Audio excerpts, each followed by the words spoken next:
प्यारे बच्चों, मैं संदीप चौधरी शाकुंभरी क्लासेस में आपका स्वागत करता हूं। जैसे कि आप सबको पता है कि पुलिस की 6 शिफ्ट के एग्जाम अब तक हो चुके हैं। 23 अगस्त, 24 अगस्त और 25 अगस्त ये सब फिनिश हो गए हैं और इनके आधार पर मैं एक अपने एक्सपीरियंस के आधार पर, बच्चों के आंकड़े के आधार पर आपको एक कट ऑफ से रूबरू करा देता हूँ, जिसे आने वाले एग्जाम में आप एक टारगेट बना के लेके चले कि हमें किस कट ऑफ तक पार करना ही करना है। बहुत सारे बच्चों के माइंड में रहता है कि हम कितने स्कोर पर सेफ हैं, कि हम फिजिकल की तैयारी शुरू कर दें। तो मैं आपको छोटा सा आइडिया दे रहा हूं और ये मान के चलना कि इसके ही आसपास आपकी कट ऑफ रहेगी। नॉर्मली है, जैसे हम कह रहे हैं कि भाई कट ऑफ कितना रहेगा। जब एग्जाम देके बच्चा आता है तो उसके मन में एक ही बात आती है, मैं जितना क्वेश्चन पेपर करके आया हूं, क्या उसके आधार पर मुझे सिलेक्शन मिल जाएगा, या क्या मैं अपने फिजिकल की तैयारी कर दूं या नहीं करूं। तो हम थोड़ा थोड़ा सा एक आपको आइडिया देंगे और जो मैं आपको आइडिया दे रहा हूं, ये आइडिया बिल्कुल स्टिक विश्लेषण के आधार पर होगा। ये मत मान लेना कि मैं आपको अनुमान के आधार पर कह रहा हूं। हमारे कोचिंग इंस्टीट्यूट चल रहा है, हम भी बच्चों से बात करते हैं, हम भी पूछते हैं कि किसके कितने कितने मार्क्स आए हैं, वो बॉयज हो, गर्ल्स हो, जर्नल, ओबीसी सभी। तो उसी के आधार पर मैं आपको एक कट ऑफ का आइडिया दे रहा हूं। आपका अभी तक जो एग्जाम हुए हैं वो 23 अगस्त को हुआ है, 24 अगस्त को हुआ है और 25 अगस्त को हुआ है। ये हुआ है इसकी फर्स्ट शिफ्ट, सेकंड शिफ्ट, इसकी फर्स्ट शिफ्ट और सेकंड शिफ्ट और 25 की फर्स्ट और सेकंड शिफ्ट के आधार पर मैं आपको अगर थोड़ा थोड़ा आइडिया दूं कि किस किस आधार पर हमने ये आंकड़े लिए हैं, जितने बच्चों से बात की है और उनके कट ऑफ के हिसाब से कि कितने कितने मार्क्स कौन करके आया है विद नॉर्मलाइजेशन। ठीक है, ये सभी हम डिस्कस करेंगे आज। उससे पहले थोड़ा सा आप ये समझ लो कि जितने बच्चों का अभी तक एग्जाम हो चुका है, सबको पता है कि 33 या 34% बच्चे अब्सेंट हैं इस एग्जाम में। इनके जो 50 लाख के फॉर्म के आसपास भरे गए थे, उसमें से 30-35 लाख बच्चे एग्जाम देंगे, है ना। पिछली बार भी लगभग 33 से 34 लाख बच्चों ने फॉर्म भरा था जो पिछली बार आया था, और 23, 24, 25 लाख बच्चों का एग्जाम हुआ था। तो उसी आधार पर मैं आपको आइडिया दे देता हूँ। बहुत सारे टीचर्स, बहुत सारे बच्चे 23 का फर्स्ट का और सेकंड का एग्जाम देने के बाद ये कह रहे थे कि भाई एग्जाम सिंपल है। बिल्कुल एग्जाम सिंपल नहीं कह सकते, एग्जाम था मीडियम टू टफ। सिंपल तो सिंपल होता है, देखो, है ना। सिंपल होता तो फिर हम ये कह देते 140 करके आएंगे बच्चे, लेकिन नहीं जा रहे भाई वहां तक। और सबसे बड़ा फैक्ट क्या होता है, दूसरा फैक्ट ये होता है कि अब की बार जितनी 6 शिफ्ट हुई है, उनमें हमने अब तक भी कोई ऐसी कोई खबर नहीं सुनी कि कहीं पेपर लीक हुआ हो, कोई उपद्रव हुआ हो, ऐसा कुछ नहीं सुनने को मिला है। ठीक है जी। और तीसरी बात जो मैं कह रहा हूं आपको कि स्टिक विश्लेषण का जितने भी चैनल्स वगैरह वाले, जितने भी टीचर सब पढ़ाते हैं, सब स्टेटिक्स जीएस को साइड करके पढ़ा रहे थे। देखो समझना, आप जो सिलेबस था उस सिलेबस के अकॉर्डिंग बहुत ही कम चैनल वाले, बहुत ही कम टीचर पढ़ा रहे थे। तो जो जीएस है, बच्चा वहां मार खा रहा है। मतलब मैथमेटिक्स बच्चा करता है जी, हिंदी कर लेता है और आपकी रीजनिंग कर लेता है, उसमें 80% का स्कोर उनका आ रहा है। लेकिन जीएस जीएस में 35, 40%, 50% में बच्चा कोई कोई जा रहा है। तो उसी को, विश्लेषण को ध्यान में रखते हुए मैं छोटा छोटा सा आपको आइडिया दे रहा हूं। जो 23 अगस्त का जो पेपर हुआ था, मेरे अनुसार पहला शिफ्ट का पेपर वो जो रहा, वो रहा 200 और 202 के बीच में। ये नॉर्मली सबकी बात कर रहा हूं मैं, हाईएस्ट की बात कर रहा हूं। सेकंड शिफ्ट का जो पेपर रहा हुआ रहा 205 और 210 के बीच में। बच्चों को एक आइडिया हो गया था कि कहां कहां से पेपर कैसे कैसे हो रहा है। 24 का पेपर इसके अकॉर्डिंग जीएस थोड़ी सी टफ देखने को मिली, इसलिए इसका स्कोर रहा 95 के आसपास और इसका स्कोर रहा 97, 200 के आसपास। 25 अगस्त फर्स्ट शिफ्ट का स्कोर मेरे अनुसार, मतलब मैं मानता हूं कि 190, और ये भी 190 प्लस नहीं जाएगा। 190 प्लस जा सकता है लेकिन 190 प्लस नहीं जाएगा। तो नॉर्मली है, अगर हम इस आधार पर अपने आंकड़े का विश्लेषण करें तो बच्चे कितना कितना स्कोर करने के बाद अपने आप को सेफ महसूस करेंगे। मैं कहता हूं कि अगर जर्नल की कट ऑफ की बात करें, हम जर्नल की ओवरऑल कट ऑफ 6 की 6 शिफ्ट जो हमारी टोटल की टोटल शिफ्ट हुई है, इस 6 के 6 शिफ्ट का कट ऑफ जर्नल का कितना रहेगा। तो जो बच्चा ये कहता है कि मैं सर 105 से 110 के बीच में क्वेश्चन करके आया विद नेगेटिव मार्क्स, तो वो अपने आप को सेफ समझ ले, ये कहे कि वो अपने अपने फिजिकल की तैयारी में लग जाए। ठीक है जी। उसके बाद इसका आता है ईडब्ल्यूएस। ईडब्ल्यूएस पिछले साल 2-3 साल से आप लोगों ने देखा होगा कि जनरल के बच्चे ज्यादातर कोशिश करते हैं कि हमारा ईडब्ल्यूएस का सर्टिफिकेट बन जाए। तो भाई जनरल के बच्चे तो फाइट करते हैं यहाँ, अगर जनरल के बच्चे फाइट करेंगे तो इनमें इसमें और इसमें इतना फर्क नहीं रहता। तो यहाँ मैं मानता हूँ 104 से लेकर 107 तक का ईडब्ल्यूएस का बच्चा अपने आप को सेफ महसूस कर ले। ओबीसी, ओबीसी की बात करें, ओबीसी जिसके 100 प्लस हैं या 100 प्लस या 105 के बीच में रहे, वो फिजिकल की तैयारी के लिए रेडी हो जाए, अपनी कोई भी टेंशन छोड़ दे। और ये मैं बात जो कर रहा हूँ ये फाइनल मार्क्स की बात कर रहा हूँ, खाली फिजिकल की बात नहीं कर रहा हूँ, मैं फाइनल मार्क्स की बात कर रहा हूँ। नॉर्मलाइज में भी चलेंगे हम। उसके बाद नंबर आता है एससी का।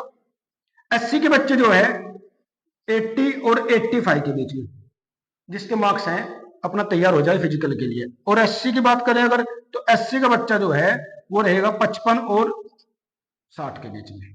ठीक है, ये तो थी बात किसकी, मेल की, मेल की। अगर बात फीमेल की करें, अगर बात फीमेल की करी जाए तो फीमेल मतलब गर्ल्स,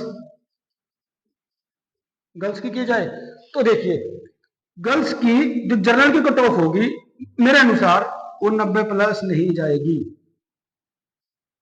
मान के चलो आप कहोगे सर 10-15 नंबर का, बिल्कुल 10-15 नंबर का। क्यों? क्योंकि 26 से 27 क्वेश्चन, 25 से 27 क्वेश्चन आपके मैथमेटिक्स के आते हैं। और 25-27 क्वेश्चन अगर मैथमेटिक्स के आते हैं तो आपको पता है मैं मोस्टली गर्ल्स का मैथमेटिक्स थोड़ा वीक होता है ना। तो उसको लेके 90 प्लस किसी की गर्ल्स की मैथ नहीं जाएगी। अपना फिजिकल की तैयारी 100% मान के चलेगी। अगर किसी का 90 प्लस है तो वो अपना फिजिकल भी तैयार कर ले और अपने मेडिकल के लिए प्रिपेयर हो जाए। उसके बाद बात करते हैं ईडब्ल्यूएस। ईडब्ल्यूएस की गर्ल्स की मेरिट डाउन जाएगी। क्यों? लड़की इतनी भागदौड़ करके ईडब्ल्यूएस में इतना ध्यान नहीं देती, लड़के ध्यान देते हैं। तो मेरा मानना है जिन बच्चों की 80 से 85 के बीच में आ जाए ईडब्ल्यूएस, वो श्योर मान ले अपने आप को। उसके बाद नंबर आता है ओबीसी का। ओबीसी की जो मेरिट रहेगी यही रहेगी, वही 85 और 90 के बीच में, 85 और 90 के बीच में। ये मैं बता रहा हूं आपको क्वेश्चन, नंबर ऑफ क्वेश्चन दे रहा हूं विद नेगेटिव मार्किंग। अगर आप इसको डबल कर दो तो मार्क्स में कन्वर्ट कर लेना अपने, है ना, इतने समझदार आप लोग हो। उसके बाद नंबर आता है एससी का। एससी की जो गर्ल्स की मेरिट रहेगी वो रहेगी लगभग 60 के आसपास, 60 के आसपास, 60 और 70 के बीच में रहेगी। चलिए जी, एसटी की बात करें तो ये वही 40 और 45 के बीच में। तो एक मैंने मोटा मोटा सा आपको आंकड़ा दे दिया नंबर ऑफ क्वेश्चन के आधार पर, जिसके इसमें मार्क्स बन रहे हो वो बच्चा अपने आप को सेफ महसूस कर ले। अब बात आई कि सर 3 शिफ्टों में पेपर हो चुका है और आपने जो दिया ओवरऑल ये दे दिया मार्क्स का, तो नॉर्मलाइज नहीं मिलेगा इनको? बिल्कुल मिलेगा। लेकिन नॉर्मलाइज का आप वो मत भूल जाना जो पिछली भर्ती में हुआ था, किसी को 60 नंबर मिल रहे, किसी को 30 मिल रहे, किसी को 50। मतलब खुद मुझे याद है कि कुछ बच्चों को तो 80 नंबर भी नॉर्मलाइज में मिले थे। अब की बार जो पैटर्न है पूरा का पूरा पैटर्न वो लगभग सेम है, लगभग सेम है। ठीक है, तो अगर किसी कहीं बेनिफिट मिला तो 23 वाले को बेनिफिट मिलेगा 5 से 10 नंबर का। नॉर्मलाइजेशन तो सबको मिलेगा, लेकिन अगर कोई बेनिफिट मिला कि सब अगर पता लग गया 50 इसके बढ़े, 50 इसके बढ़ गए, 50 इसके बढ़ गए, तो फिर फायदा क्या हुआ नॉर्मलाइजेशन का? तो अगर इसका मतलब ये होगा कि फायदा किसको मिलेगा? फायदा मिलेगा 23 वाले को, फर्स्ट एंड सेकंड शिफ्ट को। अभी 30 और 31 का पेपर बचा हुआ है। 30-31 में ये पता लग जाएगा कि पेपर की टफनेस क्या थी, उसके आधार पर सबको नॉर्मलाइजेशन मिलेगा। और मैं बच्चों को थोड़ा सा इंडिकेशन दे देता हूं कि कोशिश करना तुक्के वगैरह एक तरफ रख दो, क्योंकि ऐसा पेपर है कि आप आराम से 110-15 नंबर अटेम्प्ट कर लो 150 में से। मैं आपको कह रहा हूँ 35 छोड़ दो ना, 35 क्वेश्चन, 2-3 नंबर मैथमेटिक्स में छोड़ दो, 2-4 नंबर अपने रीजनिंग में छोड़ दो, है ना, 10 नंबर आप अपने जीएस में छोड़ दो, 15 भी छुट जाए तो भी, तो 35 नंबर अगर आप छोड़ के भी चलो, 5-7 गलत हो जाए तो कोई दिक्कत नहीं है। अगर आपका स्कोर 105 प्लस जा रहा है और नेगेटिव मार्किंग आपकी कम है तो नॉर्मलाइजेशन आपको नंबर अच्छे मिल जाएंगे, है ना, ये चीज देखने की होती है। तो ये 5-10 नंबर आपको एक्स्ट्रा मिलेंगे इन 2 शिफ्ट वाले बच्चों को। तो ये मान के चलो अगर इसको अचीव करना है, इसको एडजस्ट करना है, तो आने वाले जिन बच्चों का 30 और 31 का पेपर है वो अपने आप का सेफ स्कोर मान के चलो कि हमारा टारगेट रहेगा 110 प्लस। अगर 110 प्लस रहता है तो लगभग 220 मार्क्स आपके बन जाएंगे। और जिसके 220 है वो कहीं से कहीं तक मेरिट में बाहर नहीं होगा, ये मेरा प्रोमिस।